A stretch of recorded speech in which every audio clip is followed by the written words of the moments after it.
कल ही प्रियदर्शन और अक्षय कुमार की अगली मूवी भूत बंगला का एक टीजर रिलीज हुआ है। इसे देखने के बाद मेरे दिमाग में इंस्टेंटली ये आया, मैंने भी तेरा थोबड़ा कितना सुनेला लगता है। 2007 में एग्जैक्टली ऐसी ही एक मूवी रिलीज हुई थी जिसको भी डायरेक्ट किया था प्रियदर्शन ने ही, एंड वहां पर भी अक्षय कुमार ही थे लीड रोल में। तुम में से बहुत सारे लोग अब समझ ही गए होंगे कि मैं किस फिल्म की बात कर रहा हूँ। ये है भूल भुलैया, जिसको अभी भी प्रियदर्शन के डायरेक्ट किए हुए हॉरर कॉमेडी जॉनरा की एक कल्ट क्लासिक मानी जाती है। उसके लगभग 17 साल बाद प्रियदर्शन और अक्षय कुमार फिर से वापस आते हैं एक दूसरी फिल्म बनाने के लिए, जो भी एग्जैक्टली इसी फिल्म की तरह दिखती है। एग्जैक्ट इसीलिए बहुत सारे लोग भूत बंगला को भूल भुलैया 4 भी कह रहे हैं। दो ये फिल्म भूल भुलैया बनने की जी तोड़ कोशिश तो करती है, बट अनफॉर्चुनेटली बन नहीं पाती। इस वीडियो में हम ऐसे 3 पॉइंट्स को डिस्कस करने वाले हैं, जिसको देखने के बाद तुम्हें भी ये यकीन हो जाएगा क्यों भूत बंगला भूल भुलैया बिल्कुल भी नहीं बन सकती। तुम अगर चैनल में नए हो तो वीडियो को एक लाइक और चैनल को सब्सक्राइब कर लेना। Well, this is Joy and you are watching Joy Sama. Point number 1 की अगर हम बात करें तो Bhool Bhulaiyaa was not just a horror comedy. ज्यादातर लोग ये सोचते हैं कि भूल भुलैया एक हॉरर कॉमेडी फिल्म थी, एक्चुअली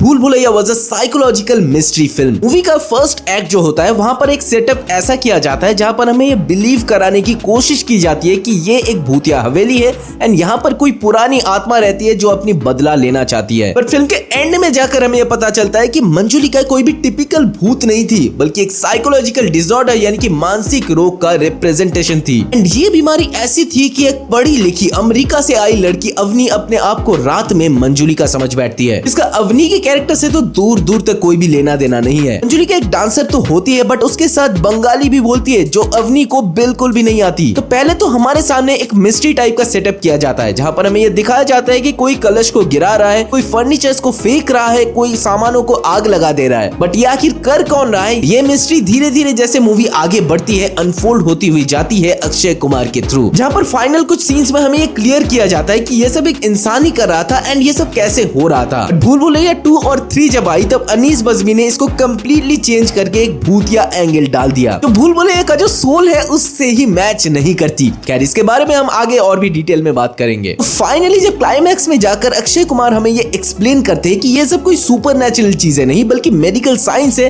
तब ये ट्विस्ट फिल्म को एक अलग ही लेवल पर लेकर चली जाती है। इसी ट्विस्ट की वजह से भूल भुलैया बाकी average scary horror comedy movies की तरह नहीं बल्कि एक टाइमलेस कल्ट क्लासिक बन जाती है। पॉइंट नंबर 2 है भूत बंगला's बिगेस्ट प्रॉब्लम। अगर हम भूत बंगला के टीजर को ध्यान से देखें तो ये ट्रेडिशनल हॉरर कॉमेडी जोन में जा रही है। एक हॉन्टेड बंगलो और उसमें रहने वाला एक मिस्टीरियस भूत, जंप स्केयर्स और कॉमेडिक पंचेस। एंड मैं ये नहीं बोल रहा हूँ कि ये अप्रोच कोई गलत है, बट अगर हम आजकल के हॉरर कॉमेडी मूवीज को देखें जैसे कि स्त्री, मुंजा, भूल भुलैया 2, रूही जैसे बहुत सारी और भी मूवीज, इवन रिसेंटली रिलीज हुई प्रभास की राजा साहब, ये सारी मूवीज मोर और लेस यही सेम टेम्पलेट को फॉलो करती है। मतलब ऑडियंस के बीच में ये जॉनरा अब बहुत ही ज्यादा प्रेडिक्टेबल हो चुका है। भूल भुलैया का मैजिक उस टाइम इसीलिए वर्क किया था कि उस वक्त ऑडियंस को ये बिल्कुल भी आइडिया नहीं था कि ये मूवी किस डायरेक्शन में जाने वाली है। इवन हम ये भी कह सकते हैं कि भूल भुलैया ने उस टाइम पर जितनी सारी भूतों वाली मूवीज आती थी उसी टेम्पलेट को उठाकर फिर उसे कंप्लीटली ब्रेक कर दिया था। जो पहले तो वही टिपिकल भूतिया हवेलियों वाली कॉन्सेप्ट को उठाती है, बट एंड में जाकर ऑडियंस के मुंह पर ट्विस्ट का एक करारा तमाचा मारती है। बट अब तक भूत बंगला का जो टीजर रिलीज हुआ है एंड उनका जो प्रमोशनल मटेरियल वगैरह भी था, उससे तो हमें ये वाली अनप्रेडिक्टेबिलिटी दिख नहीं रही है। प्रियदर्शन का कोई भी भरोसा नहीं है।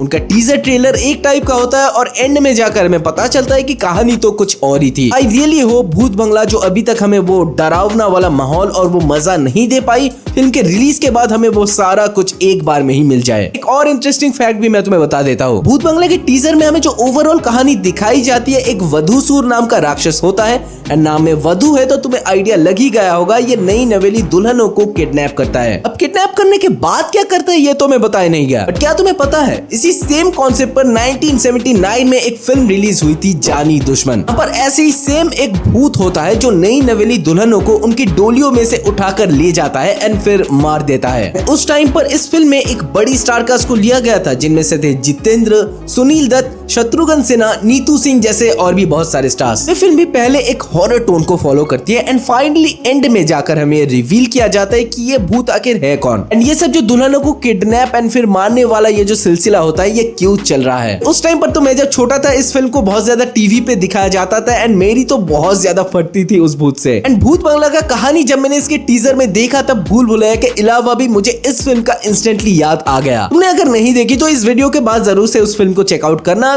काफी मजा आएगा। ओके, तो पॉइंट नंबर 3 में अगर हम बात करें बिगेस्ट डिफरेंस की, अगर मैं तुम्हें एक क्वेश्चन करूं कि भूल भुलैया का नाम लेते ही तुम्हारे दिमाग में कौन कौन सी इमेजेस आती है, वो डेफिनेटली होंगे भूल भुलैया के आइकॉनिक कैरेक्टर्स। अक्षय कुमार का डॉक्टर आदित्य श्रीवास्तव, राजपाल यादव का छोटे पंडित, या फिर विद्या बालन की मंजुलिका। एंड यहाँ पर लीड रोल में अक्षय कुमार का कैरेक्टर सिर्फ मजाक मस्ती नहीं करता, वो एक इंटेलेक्चुअल डॉक्टर होता है। एंड ये डॉक्टर आदित्य श्रीवास्तव वाला कैरेक्टर इतना ज्यादा इंपॉर्टेंट होता है, इसके एंट्री से ही मूवी का पूरा टोन चेंज हो जाता है। लेकिन भूत बंगला के टीजर में हमें जो अक्षय कुमार देखने को मिलते हैं वो ओजी अक्षय कुमार जैसे लगते तो है, बट वो बस मजाक मस्ती और जोक्स क्रैक करते रहते हैं। पहले जो भूल भुलैया में हमें अक्षय कुमार के 2 शेड्स देखने को मिले थे, जो इस कैरेक्टर को और भी ज्यादा इंपॉर्टेंट और ऑडियंस के बीच में लाइकेबल भी करती है। भूत बंगला में वो बहुत ज्यादा वन डिमेंशनल फील होती है। तो अगर ये फिल्म दूसरी मूवीज की तरह सिर्फ कॉमेडी और जंप स्केयर्स पे ही डिपेंड करके रहेगी, तो वो ओजी भूल भुलैया वाला जो लेयर्ड एक्सपीरियंस था वो तो तुम भूल ही जाओ। एक और बात मैं क्लियर करना चाहूंगा, बहुत सारे लोगों को अब भी ये लगता है कि भूत बंगला का भूल भुलैया से कोई कनेक्शन होगा। भाई मैं तुम्हें कह रहा हूँ कि मेकर्स ने ऑफिशियली कह दिया है कि भूत बंगला के साथ भूल भुलैया का दूर दूर तक कोई कनेक्शन नहीं है। एंड होगा भी कैसे, क्योंकि भूल भुलैया के राइट्स टी सीरीज के पास है, जिन्होंने भूल भुलैया 2 और 3 कार्तिक आर्यन को लीड रोल में लेकर बना चुके हैं। जहाँ पर भूल भुलैया 2 ने मुझे थोड़ा बहुत एक अच्छा एक्सपीरियंस तो दिया था, बट भूल भुलैया 3 सीरियसली एक इतनी ज्यादा फालतू फिल्म थी कि आई होप इसके बाद उसका कोई सीक्वल फिर से ना आए। तो भाई जहाँ पर भूत बंगला एक कंप्लीटली इंडिपेंडेंट प्रोजेक्ट है, एक स्टैंड अलोन स्टोरी जिसका भूल भुलैया से दूर दूर तक कोई कनेक्शन नहीं है, लोग तो भाई इसे बिल्कुल ही देखने जाएंगे प्रियदर्शन और अक्षय कुमार की वो ओजी जोड़ी को फिर से थिएटर्स में देखने के लिए। ये बोलना बिल्कुल भी गलत नहीं होगा कि प्रियदर्शन भी बहुत ज्यादा कोशिश कर रहे हैं इसको भूल भुलैया वाली वाइब देने के लिए, क्योंकि यहाँ पर most of the cast and crew जो है, यानी कि अक्षय कुमार, राजपाल यादव, असरानी, परेश रावल,